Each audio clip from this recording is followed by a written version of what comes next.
So he said that the adjustment would be in the $7,000 to $8,000 range. That's true, and I think he may go further in that to explain it also depends on where the square footage comes from.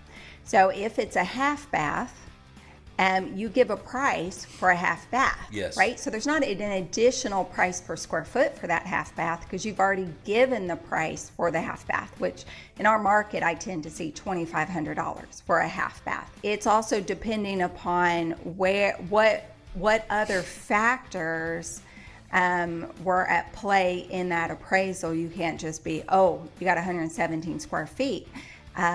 So we're going to do a price adjustment of 117 square feet. Because, times 183. Right. You can't do that. You can't do that. So this same appraiser, who was very thorough in his answers, I'd like to meet him someday, said, well, I've reviewed the two sketches of the property. And he said a new one appears to follow VA ANSI, the American National Standards Institute is what that stands for.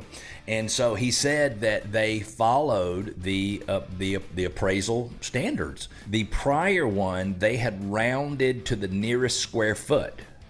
Yes, and there's new regulations that came in place in 2022 or 2023, and it says that, you know, if you have measurements prior to 2022 or 2023, they may very well be different. Long story short, new appraisal standards went in place 2022, 2023. If you get an appraisal and you think the square footage is wrong because it's smaller than it used to be, it could be because the home was measured following very, very different standards.